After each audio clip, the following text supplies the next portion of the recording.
Hey class 10 students, hope everybody are doing well, and I am back with the part 2 video of nutrition. Okay, so we started with life processes. We are also done with the autotrophic nutrition in the previous video. If you have not yet watched the previous video, the link is given in the description. Please watch that and then come back to this video. So hope you are enjoying the concepts, and do let me know how is your studies going on, right? So please comment in the comment section which topic of life processes is difficult for you, right? So that I can come up with more questions and more clarity on those concepts. And before we go into the topic, what you all are supposed to do, like the video and subscribe the channel. If you subscribe the channel, you will come up with all the updates that I am coming up with in the homeschool channel.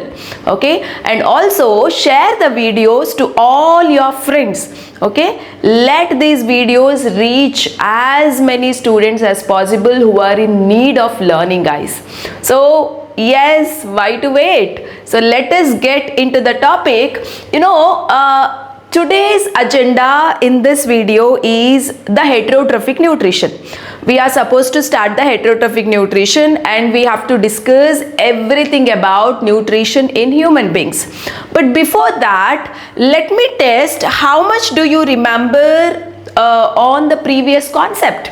Okay, so here I got few questions, and all these questions that I have got is 2026 question paper. So this is a 2026 question paper. Okay, so I picked some questions on autotrophic nutrition and got it for you. So let us answer these questions first.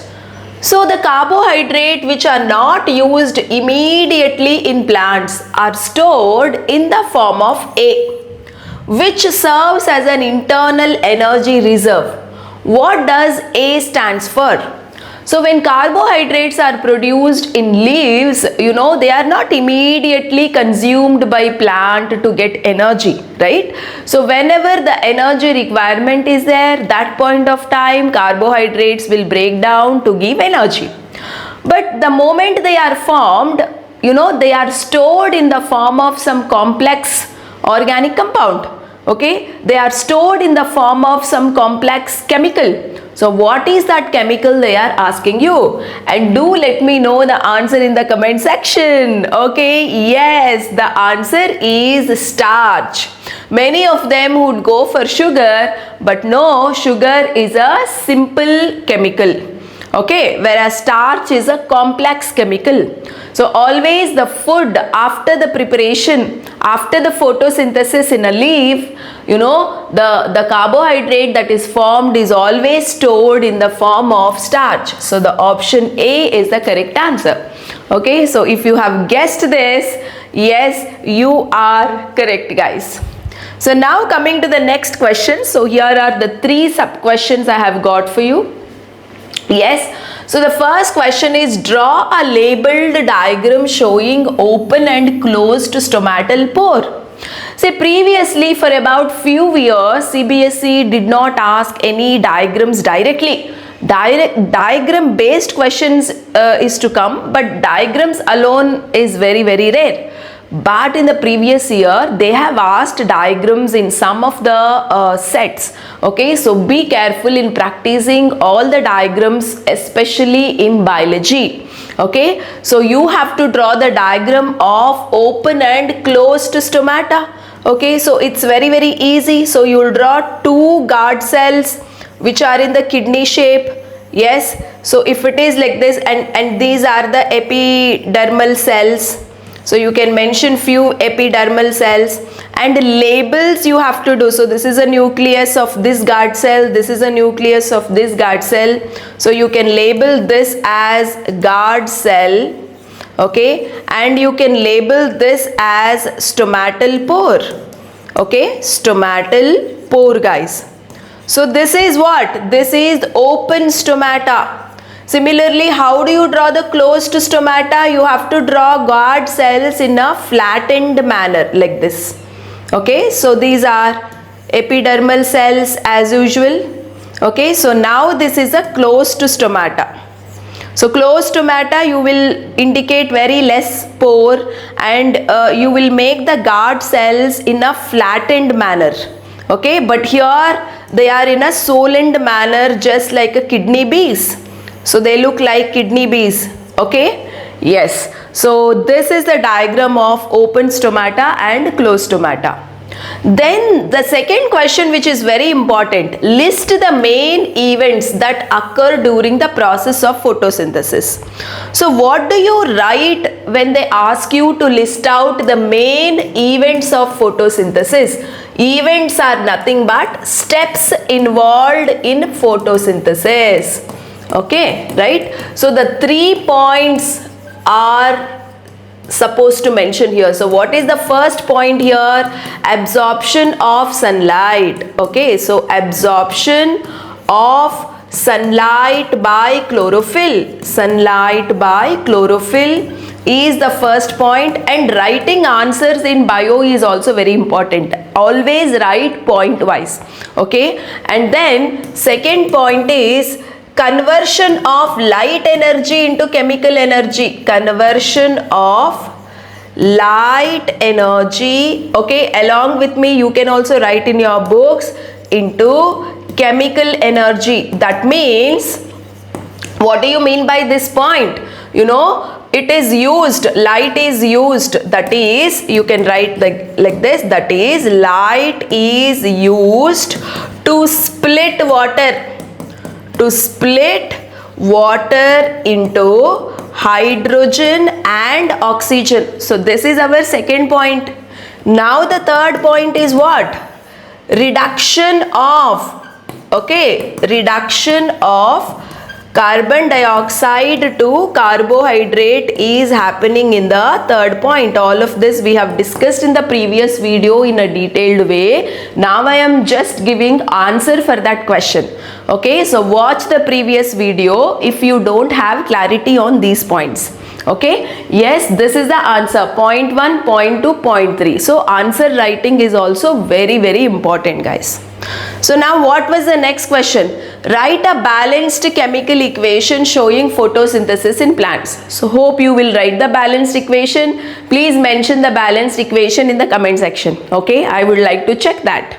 Yes, guys. So that is all about autotrophic nutrition that we have discussed in the previous video. And now coming to heterotrophic nutrition, guys. So in the heterotrophic nutrition, first thing that we have to discuss is nutrition in case of amoeba. Yes or no? So let us talk about nutrition in amoeba, guys. Yes. So amoeba follows holozoic nutrition here, right? So that means it will take complex carbohydrates as food, and inside the body of amoeba it will break down into simple nutrients. Okay, just like the way it happens in humans. We consume complex carbohydrates as food, complex chemicals as food, and inside the body they are breaking down into smaller pieces.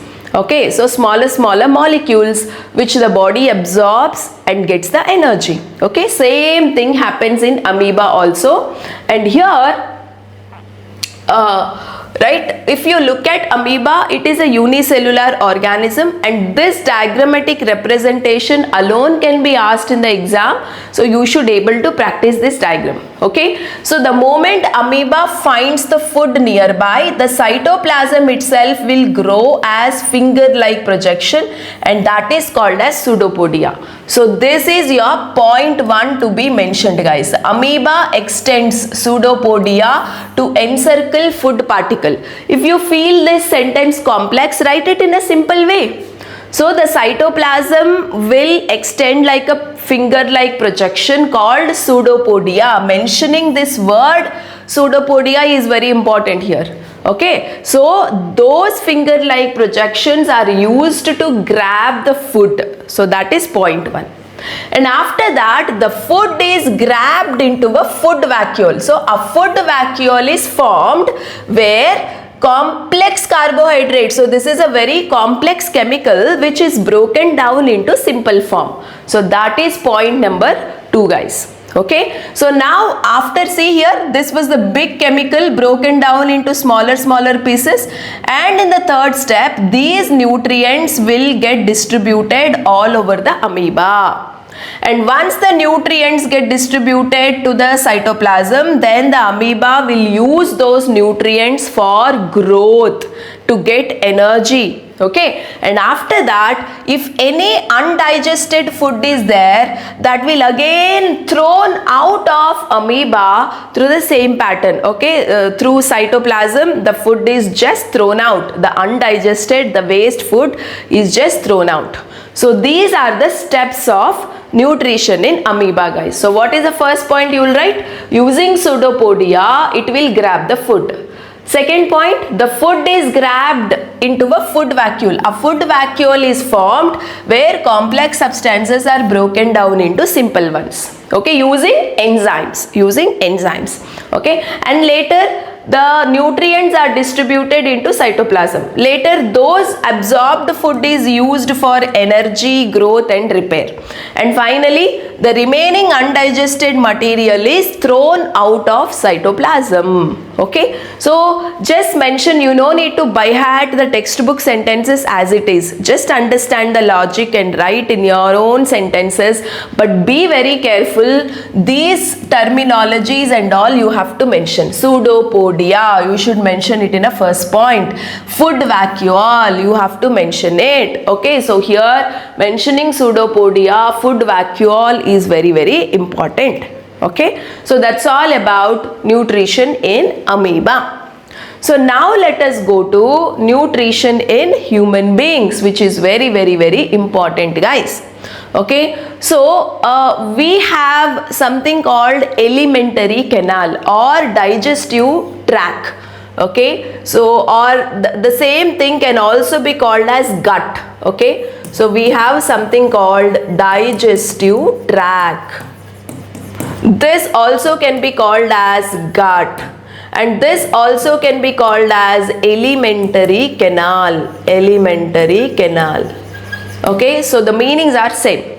And these alimentary canal or you know, this digestive system, you can also call it as digestive system.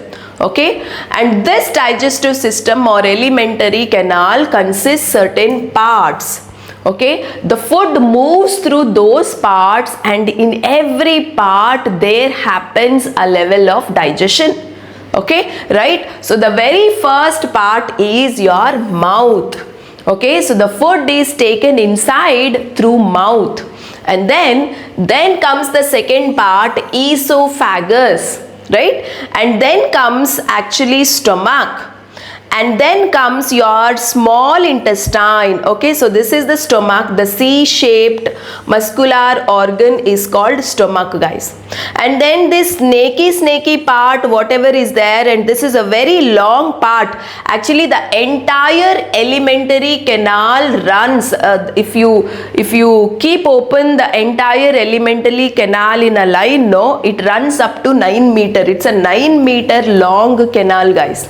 Out of 9 meter, 6 meter length you will only find with small intestine. Okay, so it is so much curled, okay, folded structure, right? Inside the stomach it might only look like this much, okay, this much, but it is a very long, it is as long as 6 meter. Okay, right? 1 meter itself is this much, guys. So imagine 6 meter length you will have, you know, you will observe for small intestine. Okay, that 6 meter length is just folded and it got condensed into very small structure in the abdominal area of human being. Okay, so how interesting, isn't it? Yes, guys, so this small intestine, after that this outside area, this whole thing is there, no? So this is your large intestine. Okay, so these are the major parts of digestive system. Mouth, right? And then you have esophagus, right? And then you have stomach, and then food goes to small intestine, I'm writing SI, and then large intestine. So these are the major parts of digestive system. But here you will also find liver. So this is a liver, and this leaf like structure which is there in between stomach and small intestine, so that is called as pancreas. So liver and pancreas are the supporting organs, okay, for the digestion, okay, but the main organs through which the food passes in a order is this: mouth, esophagus, stomach, small intestine and large intestine. So all these organs together is called as digestive system. Okay, so now let us see food usually enters through mouth and what is happening inside a mouth initially. So we'll discuss each and everything. What happens to food inside esophagus, what happens to food inside stomach, what happens to food inside small intestine and everything. Here guys, coming to food inside a mouth. Okay, let me just change the color of the pen here. Yes, so if you take this mouth, your mouth has got teeth, right? So using teeth, you will crush the food. Food crushing will happen initially, crush the food. Yes, and the very important part is you can look at these structures which are there inside the mouth. They are there here inside, okay, in this side here, right? And these special structures are called salivary glands. And these salivary glands will secrete a water-like substance which is called as enzyme. So usually whatever the chemicals that are required for the digestion, those chemicals are called with the word enzymes. Okay, so these salivary glands, what do? They secrete enzyme. So what is an enzyme? Enzyme is just a chemical.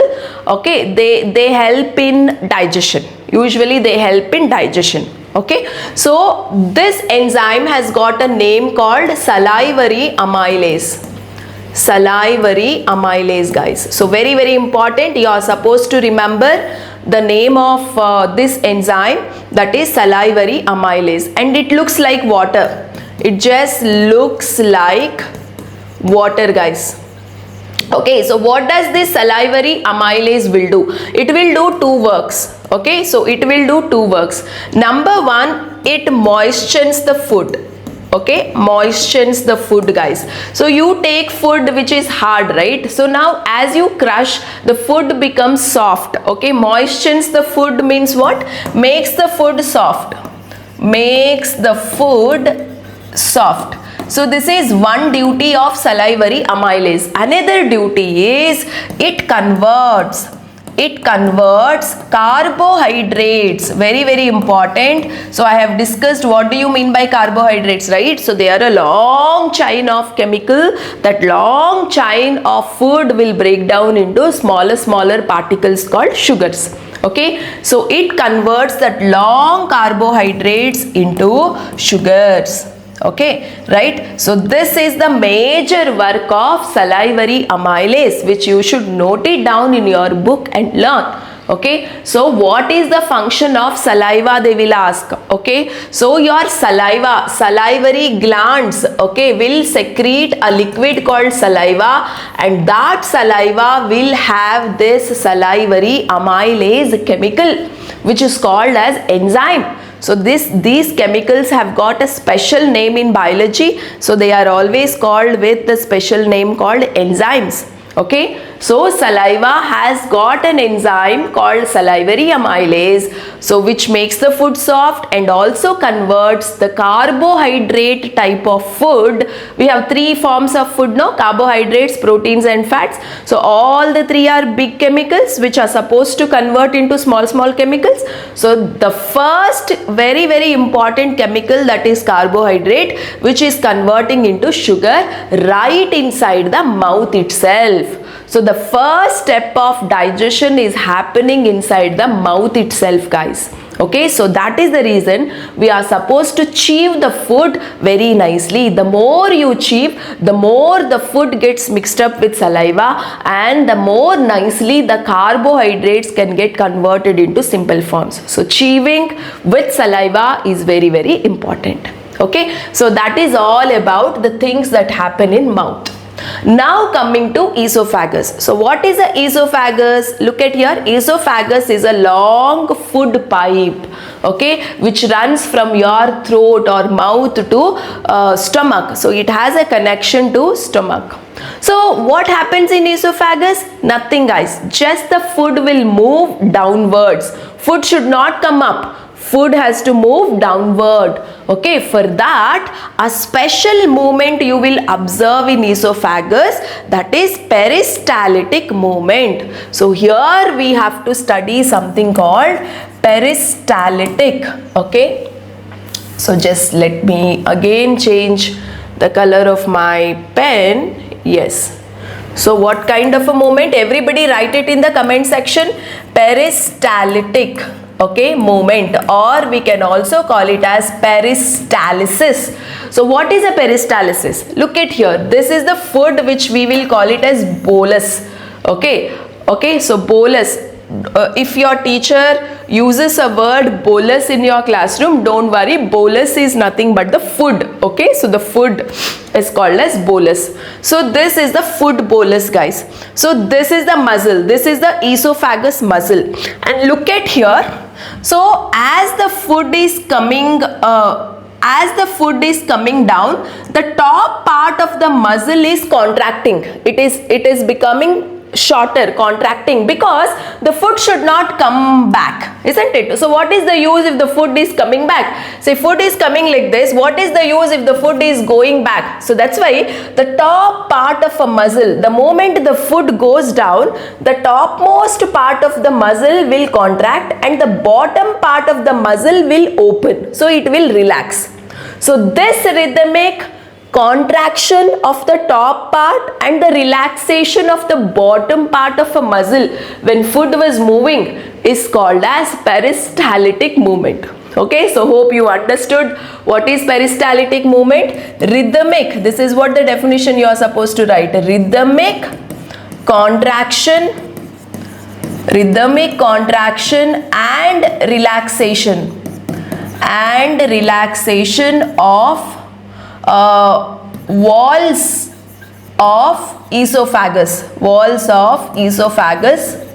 okay, is called peristaltic movement. Okay, so when food was going down, this part have to contract and this part have to get wide opened. So opening of bottom part when food was going down is called relaxation, and closing of the top part of a muscle when food has gone down is called contraction. So this contraction, relaxation, this movement is what we call peristaltic movement, and you will observe this peristaltic movement throughout the gut. Gut means not just esophagus, gut means stomach, gut means small intestine, large intestine, everything together is called gut. So throughout the gut when food was moving, it will move through this fashion only. Remember that. Peristalsis you will not only observe in esophagus, you will observe that kind of movement throughout the digestive system, throughout the gut. Okay, is this point clear? If this point is clear, type clear in the chat section, guys. So now coming to next part, that is stomach, which is very, very important, guys. Okay, see, this is a stomach, the food is coming into the stomach, but while food is coming into the stomach, let me show you one aspect here. Look at here, this is a food pipe and this is an entry to the stomach. Here you will have a small muscle called sphincter muscle.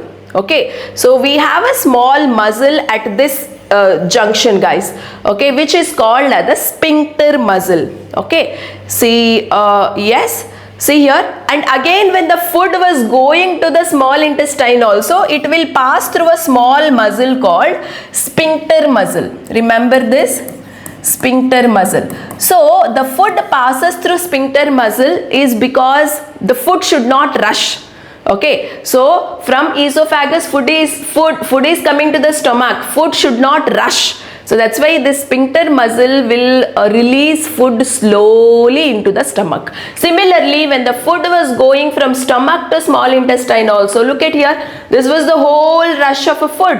So the food is gone slowly, bit by bit, okay, through the stomach to small intestine later. So everywhere sphincter muscles you will have.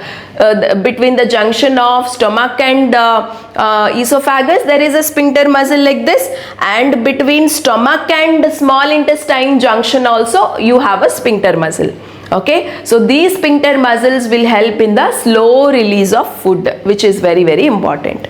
Okay, so now what happens in a food? What happens inside a stomach? Guys, inside a stomach, this whole thing is a stomach, right? The lining of the stomach, the glands. There are certain glands inside the stomach. What do you mean by glands? Glands are nothing but, some packets kind of thing. Okay, so the stomach walls have got a gland, and those glands will secrete three things, guys. So the number one, HCl. So you will find hydrochloric acid inside the stomach, naturally secreted by glands. And the number two, you will observe the secretion of one important enzyme called pepsin. Okay, so you will have an enzyme called pepsin, and the third one is mucus. Okay, so third one is mucus. So these are the three chemicals secreted inside the stomach. Now what will the HCl do? If any harmful microorganisms are there mixed up with the food, HCl will kill those harmful microorganisms. Okay, so here is the HCl, which is in green color. So you can see this green color liquid, no? So the whole thing is actually represents an HCl acid. Okay, so what does this HCl will do, which is very important? The first point is it will kill microorganisms. MO in the sense microorganisms, harmful microorganism. And second point, which is very important, it makes stomach acidic. It makes stomach acidic. Okay, so why it is supposed to make stomach acidic? Because the pepsin works. This pepsin is there, no? It works only in acidic condition, guys. It will work only in acidic condition. Okay, so that is why because the pepsin to work better, HCl is secreted. It first makes the stomach environment acidic, makes the pH acidic, makes the stage set for pepsin. Okay, and now the pepsin works. So what is the duty of pepsin here? So what is the duty of pepsin? So your pepsin is there, no? So it will convert proteins. Carbohydrates got converted in the mouth itself, right? So now the proteins will get converted into amino acids with the help of an enzyme called pepsin. So that is the major work of pepsin. And if a pepsin have to convert protein into amino acid, it needs pH acidic. So that is why HCl is secreted. And now what is the use of mucus here? The mucus is just for the protection here. HCl is a very dangerous liquid. Okay, stomach walls are very, very delicate. Say, look at the walls of the stomach, they are all very delicate. So HCl might harm the stomach walls. HCl might harm the delicate cells which are there in a stomach. So to protect that, mucus is formed. So a transparent layer gets attached to the stomach layer. Okay, so that those cells which are delicate in the stomach are protected from HCl. Just for the sake of protection from HCl, mucus is generated and it gets spread to the entire wall of the stomach for the protection of those delicate cells. Okay, so that's all about the stomach. So you need to remember three things in stomach. Remember that this is formed, and what is the use of this?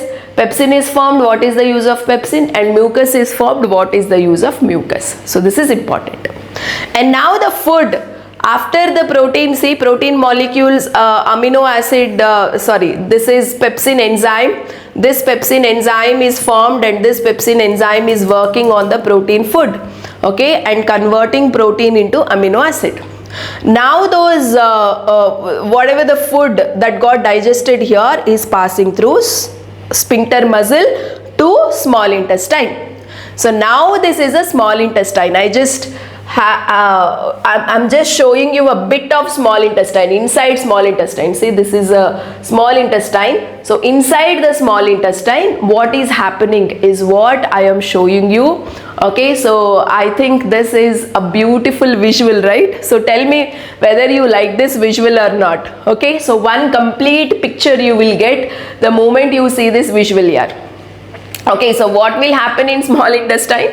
Pancreas. So you know pancreas has got connected to small intestine. Okay, so pancreatic juice will come from pancreas. So what juice it is? Pancreatic juice. So you are getting pancreatic juice from juice from pancreas to small intestine, and you are getting bile juice. So what is this? What is this juice? Bile juice. So bile juice is also coming from where the bile juice is coming? It is coming from liver. Okay, liver is giving a juice into pancreas. Sorry, liver is pouring its juice into small intestine. What juice it is called? Bile juice. Pancreas is also pouring its juice into small intestine. What juice it is called as? Pancreatic juice. And also intestinal walls. See, this is a wall of intestine. See, walls of intestine are also pouring a juice into small intestine. What do we call it as? Intestinal juices. Okay, so what happens when all these juices are entered into a small intestine? You know, complete digestion will happen. Okay, so here carbohydrates got converted into simple sugar. See, carbohydrates, which are big molecule, this is getting converted into simple glucose. So which chemical will help carbohydrate, which chemical will help in converting carbohydrates into simple sugar? It is pancreatic amylase. Okay, so pancreatic amylase is there, no? So this pancreatic amylase as well as the intestinal juice, okay, there are certain chemicals in intestinal juice, and all of them are converting your carbohydrate finally into glucose. Okay, see, complex chemical, the big purple color chemical got converted into small green color chemicals, which is the glucose. So who has done this work? Pancreatic amylase. Okay, yes.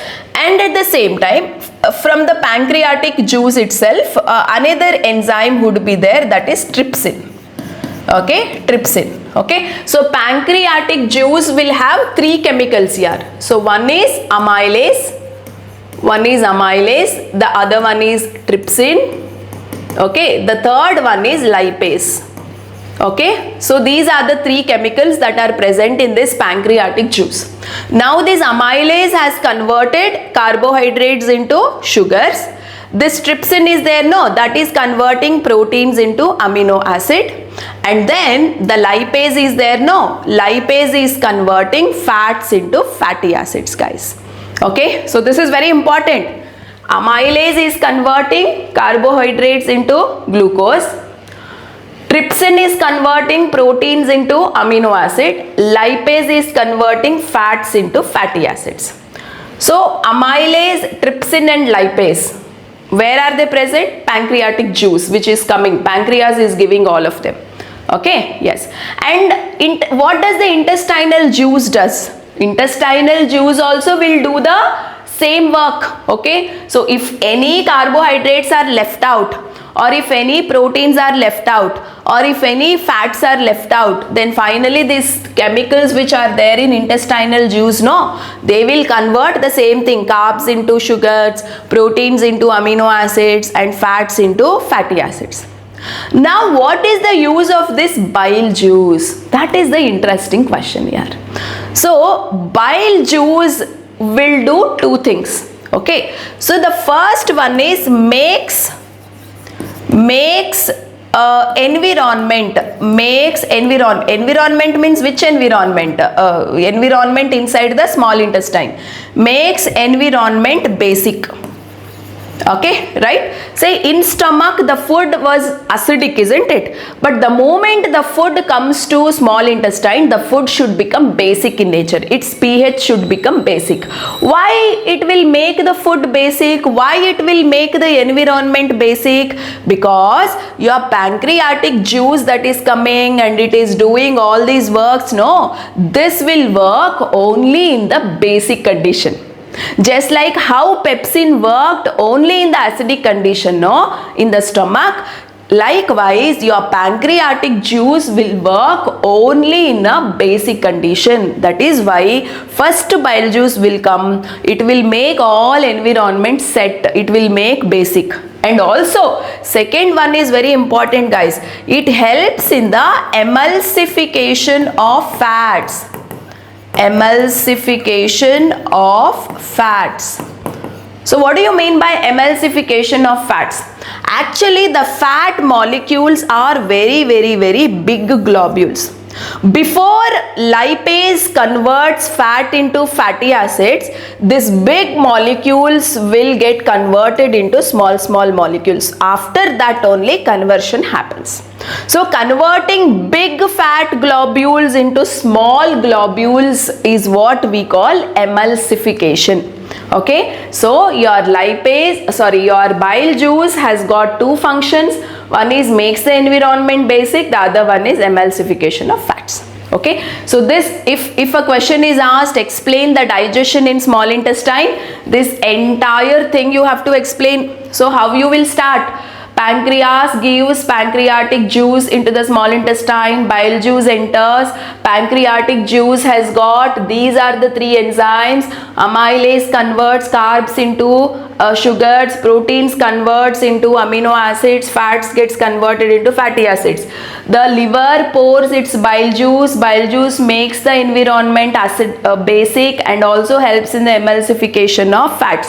Finally, for undigested carbohydrates, proteins and fats, the juice from intestine, okay, will make all of them convert into nutrients, that is sugars, amino acids and fatty acids. So whatever I explained, point wise if you make it, and that is the answer for this question. Okay, so now all carbohydrates, proteins and fatty acids got converted into nutrients. These are what we will call it as nutrients. Glucose, amino acids, fatty acids, these small molecules is what our body requires.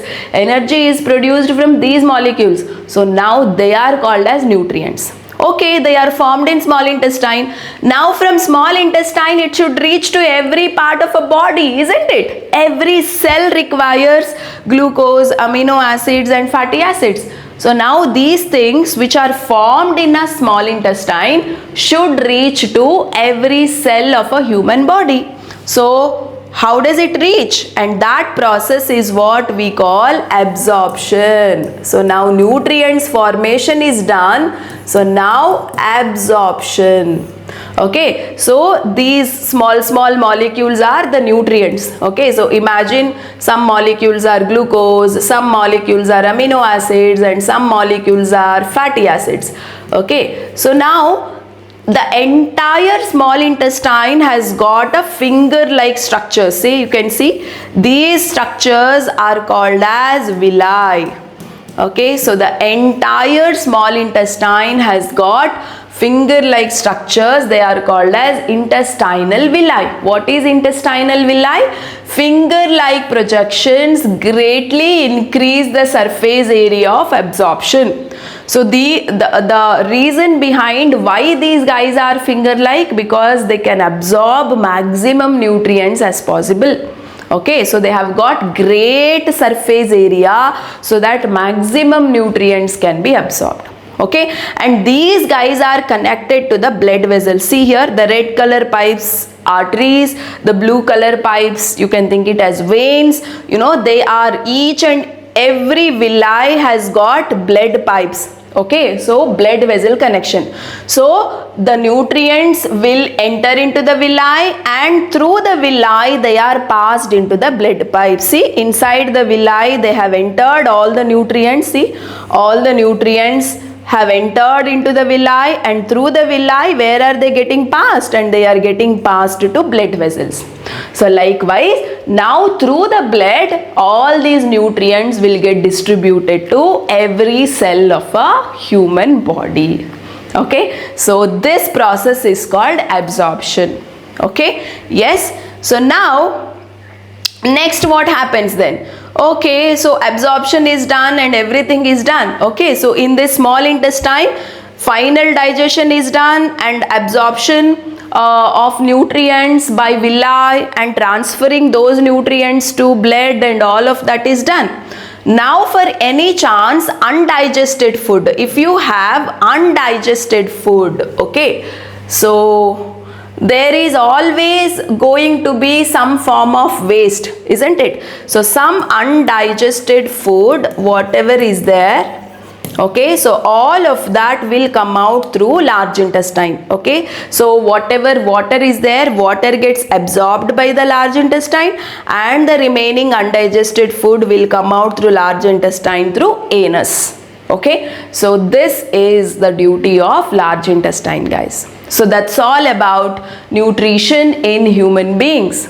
Okay, and one more point you will have to know.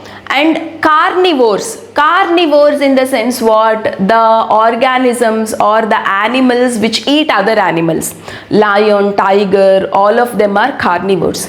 So carnivores usually have, okay, so let me just go to the new page. Okay, so this point is also very, very important, guys. Note it down. Okay, the animal eaters or so-called carnivores, they have small intestine. Okay, size of small intestine is small or less. Let me write this way. Size of small intestine is less. Okay, so they'll have a small intestine because they eat raw meat. Raw meat is easy to digest. Okay, remember, raw meat is easy to digest. Digestion is very easy. So that's why small intestine, no need to work too much. So the length itself is very, very less. Okay, whereas in herbivores, so herbivores are those which eat plants, we all know. Okay, so they have a long small intestine. Why they will have a very long small intestine is because these herbivores eat grass. Okay, and grass has got a carbohydrate called cellulose, and this cellulose is difficult to digest. Okay, it's very difficult to digest. Okay, so that's why it takes a very long time and it's a complex process also. So the small intestine have to be very strong. Okay, so that is the reason in herbivores you will find a larger, longer small intestine, but in carnivores small intestine is shorter. Okay, so that's all about the nutrition. Hope you enjoyed the concept, and let me know which is the new point that you learned from this video. Okay, so share your learnings in the comment section, guys, and see you with the next video with the next interesting topic. So thank you so much. Hope you subscribed and share the videos to all your friends, guys. Okay, and if you want a complete class 10 course in a very, very detailed explanation along with the notes, questions every week, I myself will take a live class to clarify the doubts, and I'll also share some important tricks and tips in those live classes. So if you want that complete course, just check the link that is given in the description, guys. Okay, so now the course is available at a great offer. Avail that offer and just jump into the course, so that every Friday you can meet me live and solve all of your doubts, and I will also come up with lot of tricks and tips over there. Okay, so thank you so much.